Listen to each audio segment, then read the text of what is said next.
Hey guys, मैं हूं आपके साथ सचिन मेवाड़। हम पढ़ने वाले हैं एंशिएंट हिस्ट्री यानी कि प्राचीन भारत का इतिहास। और आज हम इस लेक्चर में बात करेंगे किस एक और महत्वपूर्ण शासक यानी कि अज्ञातशत्रु के बारे में।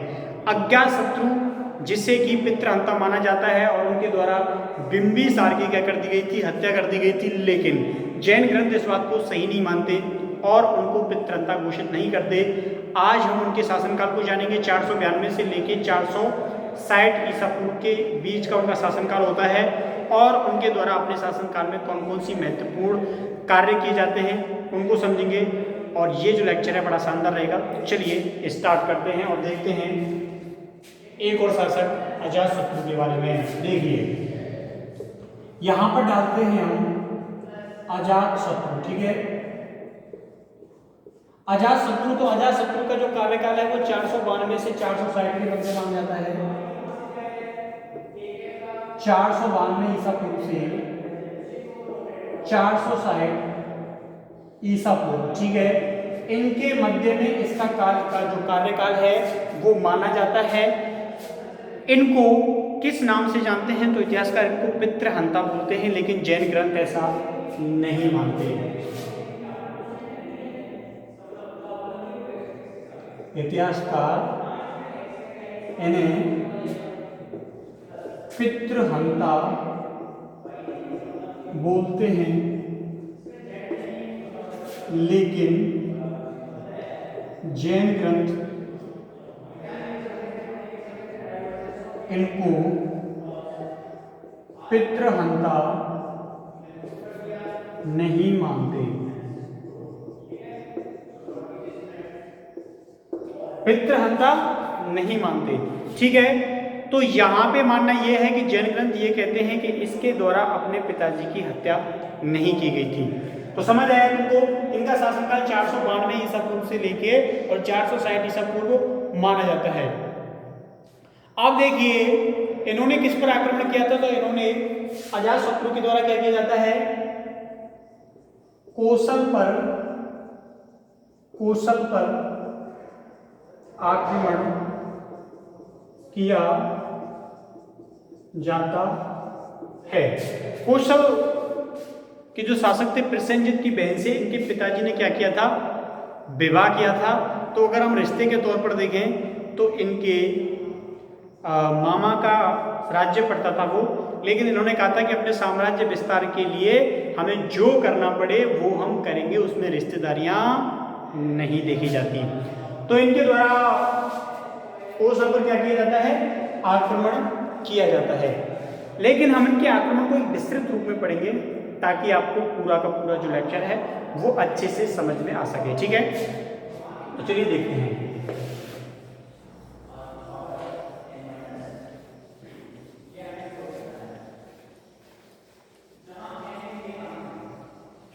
तो इनके द्वारा कौशल पर आक्रमण किया जाता है। उसके अलावा इनके द्वारा लिच्छवियों पर भी आक्रमण किया जाता है। अब लिच्छवी कौन थे और ये कहां से आए थे ये भी जानना महत्वपूर्ण है। तो देखना है, सबसे पहले हम आक्रमण कराते हैं वैशाली के लिच्छवियों पर, ठीक है।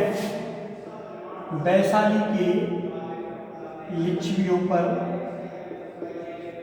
आक्रमण, ठीक है। आपको जब मैंने महाजनपद कराए थे तो इनके बारे में मैंने आपको बताया था, ठीक है। अब इनके द्वारा जो आक्रमण किया गया था उसमें रथमूलक, कैसा रथमूलक जो वाद्य जो यंत्र होता है, युद्ध यंत्र होता है, उसका क्या किया गया था, इस्तेमाल किया गया था। तो इस युद्ध में रथमूलक और एक और होता है जिसका नाम है महाशिला कटक। क्या होता है, महाशिला कटक। इन दो का क्या किया गया था, इस्तेमाल किया गया था।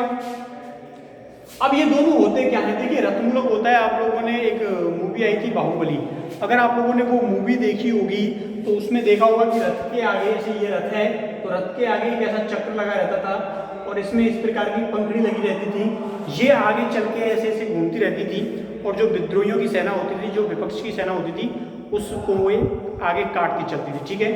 और जो महाशिलाकटक होता है वो आपने देखा होगा, एक ऐसा स्टैंड जैसा होता है, ठीक है, इसमें एक इस प्रकार का ये लगा होता है और इसमें एक बड़ा सा पत्थर ये लोग रखते हैं, ठीक है, और कुछ लोग इसको पकड़ के नीचे की ओर खींचते हैं और ये ऐसे जाके दूर जाके गिरता है वो सामने वाली सेना पर। तो इस प्रकार का जो यंत्र होता है इसको काम बोला जाता है महाशिलाकटक बोला जाता है, ठीक है। तो ये आपको ध्यान रखना है, समझ आया? देखिए आगे, तो ये दो युद्ध यंत्रों को क्या किया गया था, इसके द्वारा इस्तेमाल किया गया।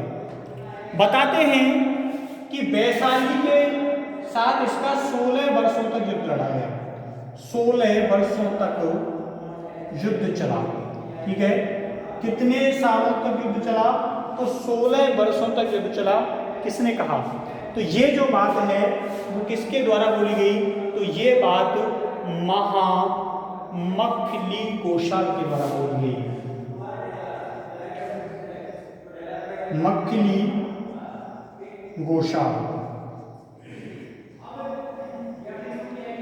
मखली गोशाल के द्वारा ये बात बोली जाती है कि ये जो युद्ध है वो कितने वर्षों तक चला था? 16 वर्षों तक ये युद्ध लड़ा गया था, लेकिन इसमें अजातशत्रु को क्या नहीं मिली थी? सफलता नहीं मिली थी, ठीक है। जब इसको सफलता नहीं मिली तो ये किसके पास गया था? ये महात्मा बुद्ध के पास जाता है, ठीक है, महात्मा बुद्ध का समकालीन था।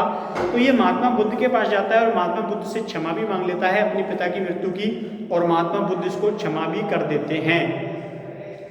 अब जो मैं आपको बात बता रहा हूं, इसने महात्मा बुद्ध से मुलाकात की थी और महात्मा बुद्ध से इसने ये पूछा था कि मैं वैशाली के लिच्छवियों को कैसे परास्त कर सकता हूँ, 16 साल हो गए लेकिन मैं परास्त नहीं कर पा रहा।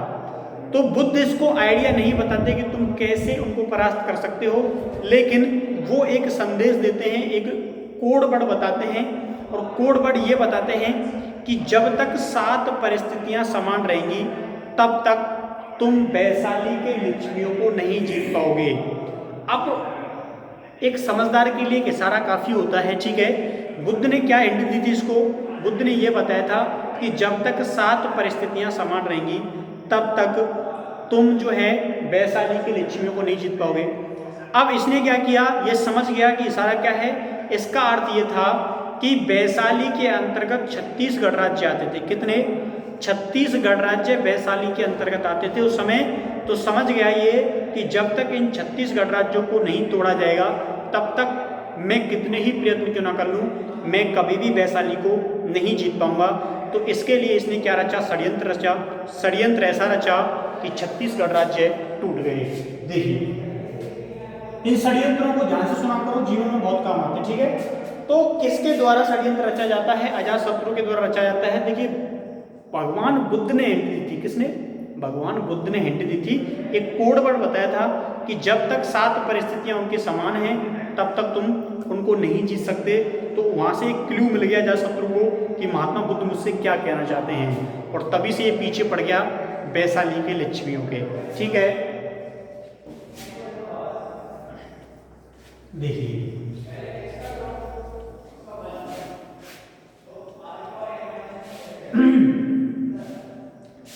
तो देखिए इसने क्या किया, इनको तोड़ने के लिए अपना एक मंत्री होता है वर्षकार और सुनील, ठीक है। इसने अपने मंत्री थे, एक का नाम था वर्षकार और एक का नाम था सुनील। इन दोनों को कहाँ भेज दिया? इनके राज्य वैशाली में भेज दिया।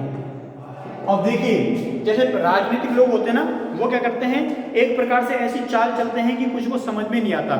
अजातशत्रु ने क्या किया, इन दोनों को अपने दरबार में बुलाया, दोनों की भारी बेइज्जती की और दोनों को दरबार से बाहर फेंक दिया। ये पूरी खबर फैल गई आसपास के राज्यों में कि अजातशत्रु के इतने सालों से सेवा कर रहे थे, इतने अच्छे अच्छे मंत्री थे, उनको दरबार से बाहर निकाल दिया। बड़ी खबर, ये देखिए वो देखिए। और तुरंत वैशालियों ने क्या किया, इन दोनों को फोन किया, भाई चिट्ठी लिखी, तुम हमारे राज्य में आ जाओ, हम तुमको अच्छा वेतन देंगे, अच्छा पेमेंट देंगे। और दोनों के दोनों बरसकार और सुनीत जो है वो घुस जाते हैं वैशाली साम्राज्य में, और केवल 3 वर्ष के अंदर वैशाली साम्राज्य में लड़ाई करवा देते हैं आपस में। जो 36 संघों का गणराज्य 16 वर्ष से बना हुआ था, ऐसे ही करके ये पूरे उसको तुड़वा देते हैं। ठीक है, ऐसे ही राजनीतिक पार्टियां करती हैं, अक्सर करके राजनीतिक पार्टियां क्या करती हैं, जब बहुमत नहीं होता तो वो दूसरी पार्टी को भगा देती हैं। ठीक है, आप लोग देखते हो ये गठबंधन टूटते हैं, शिवसेना का गठबंधन 17 साल के बाद टूट गया, 24 साल के बाद अकाली, ये टूटते नहीं कभी भी। ठीक है, ये एक स्टैंड होते हैं जो आम जनता के लिए दिखाने के लिए होते हैं। ठीक है, तो यही किया था अजातशत्रु के द्वारा, अपने 2 मंत्रियों को मार पीट के दरबार से निकाल दिया गया और इनको वैशाली अपने राज्य में शरण देता है, और ये लोग अपने मकसद में कामयाब होते हैं और 36 राज्यों का जो गठबंधन बना हुआ था उसको षड्यंत्र के द्वारा तोड़ देते हैं। ठीक है, यहां पर अजातशत्रु एक बात बोलता है, अजातशत्रु ने एक बात बोली थी कि मैं वैशालियों को हराकर रहूंगा, भले ही वो कितने ही शक्तिशाली हों, कितने ही ताकतवर क्यों ना हों, मैं उनका समूल नाश कर दूंगा। ठीक है, ये परिभाषा तुमको याद रखनी है, किसके द्वारा कही गई, अजातशत्रु के द्वारा कही गई। ठीक है, किसके द्वारा कही गई ये बात, अजातशत्रु के द्वारा कही गई। क्या कहा गया, मैं लिच्छवियों का समूल नाश कर दूंगा। ठीक है, समूल नाश कर दूंगा, भले ही वो कितने भी शक्तिशाली क्यों ना हो, कितने भी शक्तिशाली क्यों ना हो। ठीक है, क्यों ना हो, मैं उन्हें मिटा दूंगा। तो ये बात किसने बोली थी, अजातशत्रु ने बोली थी। अब देखिए यहां पर एक बड़ा ही तार्किक क्वेश्चन पूछा गया महात्मा बुद्ध से। महात्मा बुद्ध से यह पूछा गया कि हम तो राजा हैं और हमें युद्ध लड़ना है और युद्ध में हमें हिंसा करनी है, तो क्या हमें पाप लगेगा। तो यहाँ महात्मा बुद्ध ने एक बहुत अच्छी बात बताई थी कि जब इंसान का मकसद राजनीतिक हो, जब इंसान का मकसद राजनीतिक हो तो राजनीतिक हिंसा नहीं मानी जाती। समझना है इस बात को, ये मत समझ लेना साहब राजनीति में किसी को गोली मार दे, बंदूक मार दे तो हिंसा नहीं होगी, नहीं। अगर तुम्हारा खुद का साम्राज्य है और तुम उस साम्राज्य के उद्देश्य के लिए युद्ध लड़ रहे हो, जैसे कि एक फौजी होता है वो बॉर्डर पे चला गया, अब वो सामने वाले को तो उसका मकसद है मारना, ठीक है, वो तो फिर ये सोचेगा मुझे तो फिर पाप लगेगा, नहीं। अगर तुम्हारा मकसद जो है वो राजनीतिक है और तुम अपने राज्य के लिए, राष्ट्र के लिए संघर्ष कर रहे हो, तो तुम पर पाप नहीं लगेगा। ठीक है, ऐसे ही भगवान श्री कृष्ण ने युद्ध लड़ा था, भगवान श्री कृष्ण के अलावा श्री राम ने भी श्रीलंका के विरुद्ध लड़ा था। ठीक है, मोहम्मद पैगंबर साहब ने मक्का के लोगों के विरुद्ध लड़ा था। तो ऐसे इनके द्वारा युद्ध लड़े गए, तो इसका मतलब क्या है, संदेश दिया था कि टाइगर दिया था, क्योंकि अहिंसा के भीतर ही जो हिंसा होती है उसके अंदर ही क्या होती है, हिंसा होती है। कोई भी भगवान, कोई भी अवतार पृथ्वी पर आया, उसने क्या किया, यहाँ की हिंसा की है। किसी को भी देख लो तुम, किसी को भी देख लो, उसने क्या की है, हिंसा की है। तो हिंसा के द्वारा ही अहिंसा की स्थापना होती है। ठीक है, जब तक हिंसा नहीं की जाएगी तब तक शांति स्थापित नहीं होती। आप लोगों को मालूम है जब कोई देश की स्वतंत्रता होती है तो क्या होता है, क्रांति होती है। भारत छोड़ो आंदोलन लड़ा गया, ठीक है, जर्मन की क्रांति हुई, फ्रांस की क्रांति हुई, अमेरिका की क्रांति हुई, चीन की क्रांति हुई, जापान की क्रांति हुई। क्रांतियां होती हैं और क्रांतियों के बाद ही कुछ बदलाव आते हैं। तो ये बात बिल्कुल याद रखना, ये चीज़ें काफ़ी महत्वपूर्ण होती हैं। चाहे ईश्वर हो, चाहे आदमी हो, किसी भी बदलाव के लिए क्रांति करनी पड़ती है। अब मैं तुम लोगों से ये नहीं कह रहा कि तुम लोग अपने घर में क्रांति कर दो, ठीक है, अपने अंदर अपने विचारों से क्रांति कर सकते हो। तो अजातशत्रु ने ये बात बोली है, ठीक है। क्या बात बोली थी, महात्मा बुद्ध ने ये बात बोली थी कि राजनीतिक उद्देश्य के लिए जो हिंसा की जाती है उसे हिंसा नहीं माना जाता। समझ आई बात? चलिए, उम्मीद है समझ आया होगा।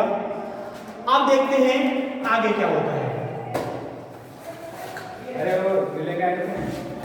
इसके बाद हुआ क्या कि जो महत्वपूर्ण चीज है वो ये है कि इसका विनाश कर देता है एक दिन का वैशालियों का। वैशालियों के विनाश के बाद जो इसके द्वारा कार्य किया जाता है, क्या किया जाता है, वैशालियों के द्वारा जो कार्य किए जाते हैं वो ये किए जाते हैं कि इसका जो षड्यंत्र है वो क्या होता है, सफल होता है। ठीक है, इसने फिर क्या किया था, इसने मल्लों के विरुद्ध सफलता प्राप्त की थी, सफलता प्राप्त की थी। किसके विरुद्ध में सफलता प्राप्त की थी, तो मल्लों के विरुद्ध में सफलता प्राप्त की थी। मल्ल कहाँ के रहने वाले थे, तो मल्ल बज्जी के रहने वाले थे। ठीक है, मैंने आप लोगों के लिए बज्जी महाजनपद पढ़ाया है, तो बज्जी महाजनपद के रहने वाले थे मल्ल। और मल्लों के द्वारा, देखिए मल्ल क्या थे, सबसे ज्यादा शक्तिशाली थे उस समय महाजनपदों के अंदर, मगध और मल्ल। ठीक है, महत्वपूर्ण चीज है, महत्वपूर्ण बात है। आगे देखते हैं, मल्लों के बारे में बात करें तो बज्जी महाजनपद के रहने वाले थे। आगे अगर पॉइंट की हम बात करते हैं तो तुमको ये बताना चाहूंगा मैं कि जो प्रसेनजित होता है, कौन होता है, प्रसेनजित होता है, इनके आक्रमणों को कम करने के लिए अपनी पुत्री का विवाह कर देता अजातशत्रु के साथ, यानी कि अपनी बहन की शादी कर दी थी इसके बाप के साथ और अपनी पुत्री की शादी कर दी इसके साथ, यानी कि सास बहू दोनों माँ बेटी बन गई। ठीक है, समझ आया। तो प्रसेनजित अपनी बेटी का विवाह अजातशत्रु के साथ कर देता है। इसने अपनी बहन की शादी की थी इसके बाप के साथ और अपनी बेटी की शादी कर दी उसके बेटे के साथ, यानी कि सास बहू एक ही घर में हो गई। ठीक है, बहुत मजेदार। अब देखिए, एक मैं आपको बात ये बताता हूं कि एक लड़की थी, लड़की का नाम था आम्रपाली। क्या नाम था, आम्रपाली। अब आम्रपाली इतनी खूबसूरत थी कि पूछो मत। ठीक है, इतनी खूबसूरत थी कि जैसे आजकल की जो हीरोइन होती है ना, बिल्कुल ऐसी, उनसे भी खूबसूरत। अब होता क्या है, उसके माता पिता नहीं थे। देखिए, उसके मम्मी पापा नहीं थे, तो बचपन में उसको कोई नहीं, उसका नाम आम्रपाली इसलिए पड़ा क्योंकि वो आम के पेड़ के नीचे उनको मिली और एक जो काश्तकार होता है उसने उसका पालन पोषण किया। लेकिन जैसे जैसे वो बड़ी होने लगी, 8, 9, 10 साल की हो गई, तो उसकी सुंदरता में निखार आने लगा। अब सुंदरता में निखार आने लगा, जब वो 12 साल की हो जाती है तो आसपास के जो आशिक होते हैं उनकी नजर उस पर पड़ी और उसके पीछे विवाद होने लगे। और विवाद होने लगे तो उसकी शिकायत जाने लगी राजा के पास कि ऐसे ऐसे साहब हमारी बेटी को छेड़ दे ये नालायक। तो राजा ने अपने सैनिकों को आदेश दिया कि जाओ और उन बच्चों को पकड़ के उनको 10-10 बेंत लगाइए जाके। अब वो सैनिक गए, सैनिकों ने देखा भाई ये तो है ही कुछ ऐसी, इसके पीछे विवाद होगा। उन्होंने जाके राजा को बोल दिया कि राजा साहब वो तो है ही कुछ इतनी सुंदर। कि भाई कितनी सुंदर है? बोले साहब इतनी सुंदर है कि हमारा दिमाग खराब हो गया, हम तो बच्चों को पीटने गए थे, खुद उसके घर पर हम 2 घंटे बैठे रहे। तो राजा ने कहा अच्छा ऐसी बात है, तो उसको बुला के लाइए दरबार में छुरी को। वो छुरी को बुला के लाए, तो वहां के जो लोकल सूबेदार थे उन्होंने कहा ऐसे कैसे चली जाएगी, हमारे गांव की छोरी तुम्हारे दरबार में नहीं जाएगी, ये हमारे गांव की इज्जत का सवाल है। अब राजा ने कहा ये छोरी हमारे दरबार में आएगी। और वहां के जो लोकल सरपंच, जैसे पहले मैं बता रहा हूँ प्रधान होते थे कबीलों के, उन्होंने मना कर दिया कि भाई हमारे यहाँ की लड़की है। तो राजा ने कहा इसके बाप को बुला के लाइए। अब बताया इसका बाप और माँ तो है ही नहीं, वो तो बचपन में मर गए। तो बोले किसने लालन पोषण किया? तो वो काश्तकार भाग गया। उसने कहा बेटा इनके चक्कर में तेरे तये चिमटे निकलेंगे, तू इसको छोड़ के भाग जाओ। विवाद इतना ज्यादा बढ़ गया भैया कि अजातशत्रु को सूचना लगी कि वहां तो एक संघर्ष मच रहा है। ठीक है, आम्रपाली के चक्कर में तो कोई बात नहीं, वहां के राजा ने एक आदेश दिया कि आम्रपाली जो है वो किसी की नहीं है, उसको नगर वधु घोषित किया जाता है। नगर वधु का मतलब क्या है? वो पूरे शहर की। अब ठीक है, जो उसको ज्यादा पैसा देगा उसकी। अब क्या हुआ, राज दरबार में पैसे के लग गए ढेर और आगे सरपंच सूबेदार छोटे मोटे रियासतों के राजा बोले 2 करोड़ 10 करोड़ ले, 15 करोड़ ले। इतना पैसा आ गया आम्रपाली के पास कि अजातशत्रु ने उससे पैसा उधार लिया था। सोचो उस समय भारत का सबसे बड़ा शासक था। अब अजातशत्रु ने चिट्ठी भेजी आम्रपाली के पास कि ऐसा करो तुम शादी कर लो मुझसे। आम्रपाली ने मना कर दिया, क्यों कर लूं बता, क्या है तेरे पास? उसने कहा इतना विशाल साम्राज्य है। बोला पैसे तू मुझसे उधार ले रहा है, ठीक है। उसने कहा कि मेरे पास इतनी सेना है तो पूछा कि अभी हमारे ठिकाने पे आओ, ठीक है, बताएंगे कितनी सेना है। रात के 8 बजे तक भीड़ लगी रहती है यहाँ पे। तो अजातशत्रु बोलता है कुछ तो करना पड़ेगा।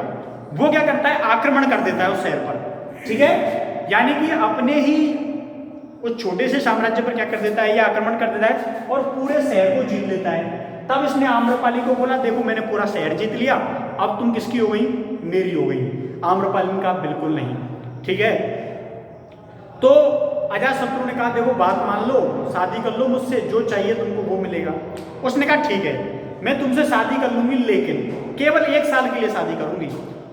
अजातशत्रु ने सोचा यार ठीक है 1 साल के लिए तो मिल रही है कम से कम। उसने कहा भाई 1 साल के लिए शादी कर ले, ठीक है, फिर तेरी इच्छा हो तो रिन्यू कर लेना, वरना सर्टिफिकेट क्या हो जाएगा, एक्सपायर हो जाएगा। तो इसके साथ 1 वर्ष के लिए संबंध स्थापित करता है कौन, अजातशत्रु। अब उसकी सूचना किसको पता चली, महात्मा बुद्ध को पास पहुंच जाती है आम्रपाली।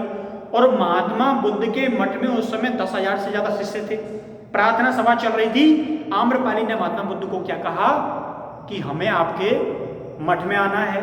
महात्मा बुद्ध ने कहा कोई बात नहीं, आप आ सकती हो, कोई परेशानी नहीं, लेकिन उससे पहले यह था कि मठ में महिलाओं का आना वर्जित था। तो उसका एक शिष्य होता है अंगद अनुमति दिलाता है, भाई देखो विशेष सेलिब्रिटी है, आ सकती है। अगर आम्रपाली आएगी उसके पीछे भीड़ भी आएगी, भीड़ आएगी तो बौद्ध धर्म का विकास होगा, विकास होगा तो वही तो चाहता है हर धर्म, ठीक है। अब देखिए जब आम्रपाली मठ में आई तो किसी को सूचना नहीं थी तनिक भर भी।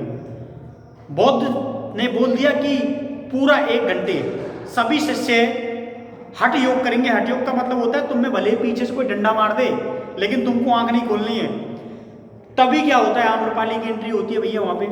आम्रपाली की जय, अब देखो 10,000 शिष्य होते हैं और सब हठ योग पे बैठे थे, लेकिन कुछ लोग तुम्हारे जैसे नालायक भी तो होते हैं जिनको आंख बंद करने के लिए बोले तो एक आंख खोल के बैठे रहते हैं। तो उनमें से कुछ शिष्य पीछे ऐसे ही बैठे हुए थे, उन्होंने आम्रपाली को आते हुए देख लिया तो सामने वाले को लात मारी, वे देख कौन है, देख आम्रपाली आई है। तो उसने उसको मारी और उसने उसको मारी, पूरे शिष्यों को पता चल गया भैया मठ में आई है आम्रपाली और अब नहीं होगा कोई हठ योग। तो वहां पे स्थिति इतनी भयानक बन जाती है कि आम्रपाली को वहां से जाना पड़ता है। बाद में आम्रपाली क्या करती है, बौद्ध धर्म में शामिल हो जाती है और भिक्षुका बन जाती है। तो एक छोटी सी स्टोरी आती है, स्टोरी काफी बड़ी थी, आम्रपाली के ऊपर एक किताब थी, लेकिन तुम्हें बता दिया, ठीक है, ऐसा भी हुआ था। तो अब मिलेंगे कल बाकी के युद्धों के साथ, क्योंकि अभी अजातशत्रु का तांडव बाकी है। तो मिलते हैं कल यानी कि नेक्स्ट वीडियो में, तब तक के लिए थैंक यू, धन्यवाद, बाय बाय।